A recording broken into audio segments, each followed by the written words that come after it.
Allez, on va appeler Elodie sur Radio Capitole. C'est de suite. Ouais. Allô? Oui. Oui, bonjour Elodie, Radio Capitole ici à l'antenne. Vous nous entendez? Oui, je vous entends très bien. Bonjour Elodie. Alors ce matin sur Radio Capitole, nous avions diffusé un article concernant une assistante maternelle qui était vendredi, qui sera présente devant le tribunal correctionnel, enfin une composition pénale pour des faits de maltraitance sur votre enfant. Est-ce que vous pouvez nous expliquer un petit peu la situation, qu'on comprenne bien? En fait, Théo, elle est appelée par le tribunal correctionnel pour des faits et gestes sur Théo.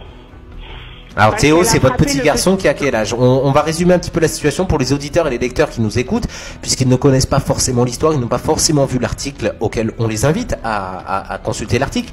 Mais voilà, expliquez-nous vraiment depuis le début les circonstances, l'âge de vos enfants, votre univers familial, expliquez-nous tout ça. Tu veux parler ou je parle? Donc Théo en fait a été placé et Kenji, ils avaient 1 an et demi, Théo avait 1 an et demi, Kenji avait 2 ans et demi quand ils ont été placés. Ils ont été placés sur ordre du juge parce que mon compagnon avait frappé le plus grand et moi pour négligence. Et en fait ce qui s'est passé, c'est qu'ils sont allés en pouponnière pendant 1 an, c'est ça, et 1 an après, au mois de juillet, ils sont partis chez la Tati, chez la fameuse Tati, parce qu'on a déménagé sur Ajaccio. Donc ils sont partis chez la fameuse Tati, donc on ne dira pas le nom. On a déménagé sur Ajaccio, donc ils nous ont suivis sur Ajaccio, ordre du juge. Et pendant 1 an, elle s'est permis de frapper Théo et Kenji, et les assistantes sociales sont venues que 2 fois en 1 an. Alors, c'est-à-dire qu'il y a eu un contrôle une fois, enfin 2 fois dans l'année de vos enfants qui étaient placés en famille d'accueil. Ce qui n'a pas permis du coup de déceler les maltraitances sur vos enfants, sur votre enfant. C'est ça, tout à fait ça. D'accord. Cette dame était connue des services sociaux pour avoir été maltraitante? Non, jamais. Auparavant, d'accord. Elle a confirmé les faits, du coup, c'est ce que vous me disiez hier. Elle a confirmé les faits de Théo, et elle a même dit qu'elle avait de temps en temps, elle prenait Théo, où ça pouvait, elle le claquer en fait, où elle pouvait le frapper, elle le frappait. Ah voilà, où elle a envoyé la main, où ça tombait en fait. C'est-à-dire, est-ce que vous pouvez nous expliquer un petit peu plus précisément pour nos auditeurs et lecteurs? Alors, elle envoyait la main, par exemple, et s'il faisait une bêtise, qui mettait du caca partout, elle le prenait, elle lui mettait la tête dans son caca, mais plus elle, comme on fait au chien en fait, mais ça faisait toc toc, la tête elle revenait en fait. Alors on va un petit peu expliquer le contexte. Vous êtes au début une famille unie. Oui. Vous avez quelque peu des difficultés par rapport aux enfants, et un placement est ordonné. Vous habitez sur Bastia. C'est ça. Vous décidez un jour donc de déménager sur Ajaccio. Vous demandez à ce que les enfants vous suivent sur Ajaccio. C'est ça. Il y a la mesure d'assistance éducative ouverte dans le cadre du placement, où on vous octroie du coup le bénéfice à ce que vos enfants vous suivent sur Ajaccio, et ils sont placés en famille d'accueil. Ils font la connaissance du coup on va l'appeler comme sur l'article, Madame MF. Madame MF, qui est une famille, une personne issue d'une famille d'accueil dont elle obtient l'agrément par le Conseil général pour être famille d'accueil. En plus, elle travaille depuis longtemps. Ça fait 37 ans qu'elle est dans l'agrément. Et du coup, elle reçoit en famille d'accueil, dans le cadre de ce placement, elle reçoit Kenji et Théo. Voilà, à l'époque, les 2 enfants ont 3 ans, si je me trompe pas, et 3 ans et 2 ans et demi. Oui, c'est ça. Et les sévices sur vos enfants commencent à se faire par Madame MF. C'est une petite fille qui va commencer à parler. Expliquez-nous tout ça. Qui c'est une petite fille qui va dénoncer. En fait, c'est une grande fille qui va dénoncer ce qui se passe. Elle était juste de passage en plus chez Madame MF, et elle était de passage. Et ce qui se passe, c'est qu'elle a dit comme ça que le petit, parce qu'elle allait faire tomber l'assiette, et ben elle a pris de la chaise haute, elle a claqué. Elle lui a mis une claque. D'accord. Il est sur la chaise haute, Théo, hein. Et que Kenji, elle le mettait devant la télé, il n'avait pas intérêt de bouger devant la télé. Alors, qu'est-ce qui s'est passé ensuite? La petite, du coup, s'est confiée à sa maman. La petite fille qui était placée là-bas. Elle a dit à sa maman. Et quand, en fait, elle est allée de suite voir les éducateurs. Mais nous, quand les éducateurs nous l'ont dit, ils ont dit oui, vous inquiétez pas, la petite fille, elle est tellement placée depuis longtemps qu'il y a des problèmes, elle a des problèmes. C'est une menteuse. Voilà ce qu'ils nous ont dit. Donc, en quelque sorte, la petite fille affabule totalement. C'est ça? Voilà, en gros, c'était la fille fabule complètement. Ce qui n'y était pas le cas. Et par la suite, qu'est-ce qui va mettre en péril la situation de cette dame sur son attitude? Qu'est-ce qui va permettre de mettre au jour? Mon mari vient de me dire que les faits ont été relatés par 6 enfants quand même. Pas que par la personne en question. 6 enfants. Et en fait, ce qui s'est passé, c'est que nous, ils nous l'ont dit au mois de... Ils nous l'ont dit au mois de quand? Juillet, en fait, parce qu'ils nous ont dit, ils s'en vont de chez Madame M. Donc il y a à peu près il y a à peu près 5-6 mois de décalage, oui. Voilà, donc ils nous ont dit, ils vont partir de chez Madame MF. Donc nous, on s'est dit, bon, d'accord, elle en peut plus. Théo fait beaucoup de crises, on comprend. On est parents, on le comprend tout à fait. On comprend qu'elle en peut plus. C'est une personne un peu âgée, donc on le comprend. Donc on arrive et tout, il nous l'enlève. Donc Théo est avec son frère au départ, en famille d'accueil, avec Kenji, chez Notre-Dame. Et cette personne, au bout d'une semaine, elle dit, moi je peux pas le garder, je n'en peux plus. Théo fait trop de crises. Donc on va le rechanger de famille d'accueil. Donc ils ont repris Théo, ils ont séparé Kenji de Théo. Donc Théo a changé encore une fois de famille d'accueil. Il nous en a fait 8, jusqu'à ce qu'on trouve les 2 bonnes, on va dire là. Voilà, du début du placement jusqu'à maintenant, il en a fait 8, Théo. Actuellement, il est toujours placé? Théo est toujours placé. Quelles sont la fréquence des droits de visite? Puisque au début vous aviez des droits de visite, si je me rappelle bien, dans le cadre de ce qu'on a discuté hier, vous aviez eu des droits de visite et d'hébergement qui vous étaient accordés. Oui, c'est ça, on avait eu nos droits de visite et nos droits d'hébergement. Et c'est un petit peu la punition qu'on... On est allé dénoncer ça. C'est la punition qu'on vous a faite. On a dénoncé, enfin vous avez dénoncé ces éléments. Et à partir de là, on a décidé en gros de vous supprimer ces droits de visite, c'est ça? C'est ça, c'est tout à fait ça. Et là, Théo a été à cause...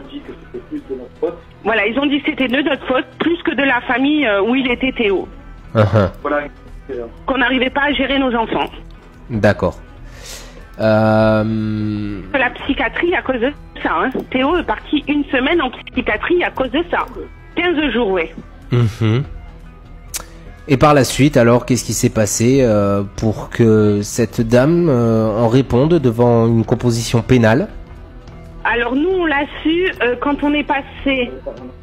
On a fait appel d'un ancien jugement qu'on n'était pas OK. Donc quand on a fait appel, qu'on est allé à Bastia, on l'a su par mon avocate. Elle a sorti toutes les preuves, en fait, que les enfants avaient dit, le rapport qui a été fait. Ils ont même interrogé Kenji sans nous. Sans nous, les propres parents. Ils nous ont pas téléphoné en nous disant, bon, on va interroger Kenji, appelez votre avocat ou quoi que ce soit. On était au courant de rien du tout quand ils ont fait leur enquête, les services sociaux. Et on l'a su, et de suite, notre avocate, 3 jours après, a porté plainte. A porté plainte contre cette personne. Et nous passons vendredi à 9h. Donc cette personne a été entendue à l'issue de votre plainte? Par la police. Par la police. Elle avouera les faits rapidement, en indiquant tout ce qu'elle a fait. Tout ce qu'elle a fait. Ce qui est étonnant... Et elle en a rajouté plus que l'avocate nous a pas dit. Hein. Il y a eu d'autres faits qui ont été faits qu'on ne sait pas parce que l'avocate n'a pas tout voulu nous dire. Alors ce matin, Radio Capitole, lors de la diffusion de l'article, a contacté le Conseil Général afin de savoir comment comment se fait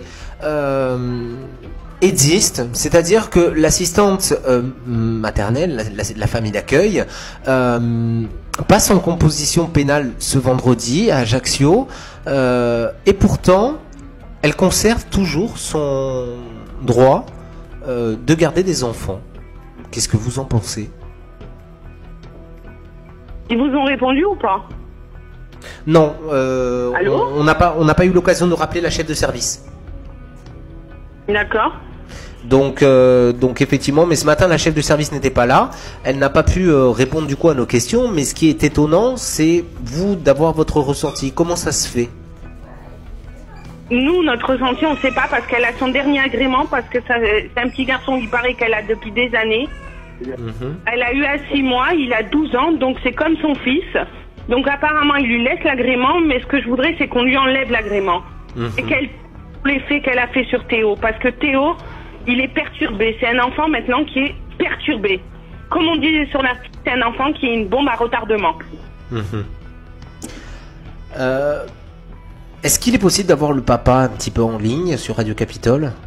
Oui, je vous le passe, il n'y a pas de souci. Je vous remercie, c'est gentil Elodie. Allô, bonjour. Oui, bonjour, vous êtes sur Radio Capitole. Je voulais avoir votre ressenti. Est-ce que vous pourriez me donner votre prénom, s'il vous plaît? Laurent. Laurent, quel est votre ressenti par rapport à cette situation? Vous êtes un papa aimant, vous aimez énormément vos enfants. Vous aviez des craintes quant à la suite donnée à cette affaire? Des craintes, non, au contraire, parce qu'au moins justice sera faite, je pourrais dire. Parce que ces trucs-là, ça fait des mois et des mois et des mois qu'on en parle aux services sociaux, qu'on leur dit, et c'est peut-être à cause de ça qu'il est comme ça, c'est peut-être à cause de ça qu'il réagit comme ça. Et eux, ils disent, non, vous inquiétez pas, on a tout ficelé, on a tout géré, ne vous inquiétez pas, tout se passe bien, c'est à cause de vous qu'il est comme ça et tout ça. Et voilà, moi, mon ressenti, c'est que j'ai plus l'impression que c'est plus du question, on va dire, pour moi, hein, du financier qu'autre chose. Je pense que c'est plus Madame MF, justement. Elle n'a pas perdu son agrément, parce que vous vous rendez compte comment elle va vivre après cette pauvre dame. Voilà, quoi. Il arrive un moment où moi, personnellement, et ça je le dis, je le redis à tout le monde, j'ai mis une baffe à mon fils, je me suis pris 3 mois avec sursis. Elle, par contre, qui a frappé pendant toute une année mes 2 enfants, rien. On lui fait même pas rien. On lui dit, oh, vous inquiétez pas, vous avez 2 agréments de Théo et de Kenji, et vous en gardez un quand même. Comment vous allez vivre sinon? Alors, mon ressenti, c'est pot de terre contre pot de fer, quoi. Laurent, aujourd'hui, votre vie avec Elodie, sans vos enfants, comment ça se passe? C'est vide. C'est très très vide. On a, pour vous dire, on a une très grande maison, un très grand appartement, parce que moi j'ai 2 enfants sur le continent aussi qui viennent d'une première union. Oui, on va rappeler à nos auditeurs et à nos lecteurs que vous êtes de la Corse, du côté d'Ajaccio. C'est ça. Et mes enfants sont du Var, justement, mes 2 autres enfants. Ils viennent ici, ça aussi il a fallu des pieds et des mains pour qu'ils puissent avoir le droit de les voir. Pour vous dire, l'été dernier, je prends un exemple sur l'été dernier, mon fils est venu exprès pour voir ses frères. On fait la demande et tout, oui, vous inquiétez pas, c'est accepté. J'appelle la maman, c'est bon, tu peux les faire venir, ils viennent. On arrive devant à l'endroit où on voit les enfants, donc le jour de la visite. Et en gros, mon fils, par 35 degrés en plein été, on me dit, non mais votre fils n'a pas le droit de rentrer. Parce qu'on n'a pas eu l'accord. Donc en gros, il me demande en gros de choisir entre mon fils de 13 ans à le laisser dans la voiture en plein cagnard, on appelle ça nous dans le sud, en plein soleil, à 35 degrés, ou voir mes 2 autres enfants tranquilles à l'intérieur à la clim. Je leur ai dit non, mon choix il est vite fait, quoi. Je vais pas laisser mon grand tout seul dans la voiture comme ça, quoi. Il connaît personne ni rien, non, je peux pas.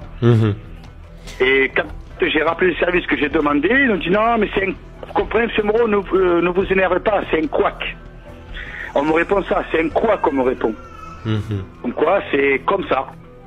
La vie est comme ça.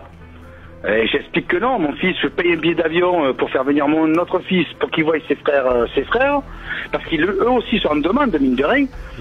Et puis, ils se retrouvent porte close, quoi. Donc, évidemment, Voilà, c'est des détails comme ça, cumulés sur le déplacement depuis 3 ans qui sont placés maintenant, que c'est souvent des trucs comme ça, quoi, et c'est vraiment intenable, vraiment intenable. Ma vie avec Elodie, c'est les enfants, mais voilà, on ne sort plus, on part pas en voyage, même des restos, on se les fait plus, pour vous dire. On est un couple, mais pour dire on est en couple, quoi, voilà. On s'aime pourtant, mais on n'a plus la joie familiale, voilà. La joie de sortir par les enfants, aller au parc, le soir on rentre, on fait le goûter, regarder un DVD le soir de dessin animé. Ben ça on ne peut plus le faire. C'est un vide. Il y a un gros, énorme vide dans notre vie.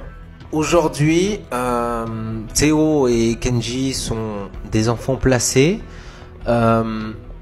Vous passez vendredi en tant que partie civile sur ce procès de cette assistante maternelle, cette assistante famille d'accueil. Vous avez une appréhension, vous avez la niaque justement d'aller jusqu'au bout des choses. Quel est votre ressenti un petit peu, Laurent? Moi, c'est pas la niaque que j'ai, c'est comme tout être humain, comme tout parent, je pourrais tuer pour mes enfants. Je veux aller jusqu'au bout. Je veux que cette personne qui a frappé mes enfants paye. Ce qu'il faut, je m'en fous. L'agrément, n'importe quoi, mais qu'elle paye quelque chose. Et que ses supérieurs répondent aussi de ces actes. Parce que c'est comme tout, hein, les supérieurs répondent des actes des employés. Donc j'aimerais bien que les personnes qui sont au-dessus, qui payent, qui me disent pourquoi on n'est pas venu en un an, on est venu que 2 fois, monsieur. Voilà, monsieur Laurent GSV, qu'on m'explique pourquoi. Pour quelle raison. Qu'on ne sorte pas le problème financier, de vous comprenez, on est, je vous dis une bêtise, on est 1 million d'habitants, on n'est que 2 assistances pour voir 100 enfants, vous vous rendez compte? Oh là là, on est en manque de personnel. Si j'entends des phrases comme ça, oui, ça va m'énerver. C'est pour ça que je veux aller jusqu'au bout. J'irai jusqu'au bout. Pour mon fils. Pour mes 2 enfants, j'irai jusqu'au bout cette fois-ci. Je ne dis rien parce que j'avais pas trop de preuves. Là, maintenant que j'ai cette dame qui a avoué, je mets la machine en route. Là, ça va être, oui, je serai le procédurier. Là, vous pouvez être sûr. Votre avocate, Laurent, oui, elle est présente, elle est là avec vous pour vous défendre. Qu'est-ce qu'elle en pense de tout ça? Est-ce qu'elle a eu d'autres cas similaires? Est-ce que vous pouvez nous en dire un petit peu plus? Alors, toutes les avocates que j'ai eues avant, on va dire, c'était des petites jeunes, on va dire. J'ai rien contre ça, hein, mais je veux dire, elles faisaient leur ficelle, on va dire. C'est juste pour se faire un nom. Celle que j'ai maintenant, je peux citer son nom ou pas? Oui, vous pouvez si vous le souhaitez. Alors, c'est Maître Giovanni, et elle est spécialisée dans le droit de l'enfance, en plus. Maître Giovanni, Johanna, sur le barreau d'Ajaccio, spécialisée en droit de la famille et les protections de l'enfance, oui, tout à fait. Voilà. Et du coup, elle nous a proposé ce service parce qu'on cherchait un avocat qui puisse nous défendre. Parce qu'à chaque fois, on arrivait au tribunal et c'était peine perdue, quoi. Et tout volait en éclats et tout se retournait contre nous, en fait. Parce qu'on se explique, c'est pot de terre contre pot de fer, donc c'est un peu compliqué. Et là, on a trouvé cette avocate. Et l'avantage qu'on a eu, c'est qu'elle nous a remotivés, elle nous a reboostés. Et elle nous a montré que faut pas baisser les bras. Ce qu'ils disent de vous, c'est faux. Ce qu'ils disent sur vous, monsieur et madame, c'est faux. Partez du principe que c'est eux qui ont fait des erreurs. Oui, vous êtes considéré aujourd'hui par votre avocate comme une victime à part entière. Oui. C'est ça. C'est ça. Et du coup, maintenant, elle fait jouer vraiment tout son potentiel qu'elle a en tant qu'avocate. Toutes les lois, le moindre petit truc, les moindres articles, elle les sort automatiquement au tribunal pour dire regardez ça, l'article tel, bref, je ne sais pas les articles que j'entends parce que même moi je ne les connaissais pas.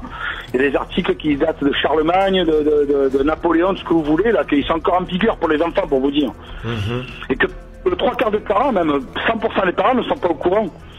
Parce que c'est des lois oubliées, on va dire. Et du coup, elle se sert de ces lois-là pour faire plier la justice, en fait. Et je pense que ça va porter ses fruits, je pense, là. Là, j'ai vraiment confiance en 100% avec cette dame, avec cette avocate. Et je pense que ça va aller très loin. Je pense. Je pense que ça va aller très loin. Eh bien, je l'espère pour vous, Laurent. Elodie, est-ce qu'il y a d'autres choses à préciser à nos auditeurs et lecteurs de Radio Capitole? Vous êtes en direct sur Radio Capitole, la page Facebook live en direct et également donc sur la web radio de Radio Capitole. S'il y a des choses à préciser, c'est le moment. Non, il n'y a plus rien, mais je vous remercie. Je remercie les éditeurs d'avoir écouté votre radio. Merci en tout cas, Elodie. Merci, Laurent. On essaiera de se contacter vendredi à l'issue du procès. Vendredi, il n'y a pas de... Vous n'hésitez pas de recontacter. Voilà, on essaiera de se recontacter. Vous pourrez nous recontacter en direct samedi lors du direct. Alors pas vendredi puisque c'est la journée internationale des droits de l'enfant, des disparitions d'enfants, pardon. Donc du coup, on rentre pas dans le même thème. Mais samedi lors du direct, vous pourrez nous contacter avec grand plaisir. On vous recevra en direct sur Radio Capitole. Merci à vous, Elodie et Laurent. Ben merci à vous surtout. À très bientôt. Au revoir. Au revoir. Voilà, donc vous étiez sur Radio Capitole. On a eu le témoignage en direct d'Elodie et de Laurent qui sont donc partie civile dans le cadre d'un procès d'une assistante maternelle qui risque d'être condamnée pour les éléments qu'elle a fait, les infractions qu'elle a commises, à savoir des maltraitances sur les enfants mineurs. Les amis, on revient d'ici quelques instants.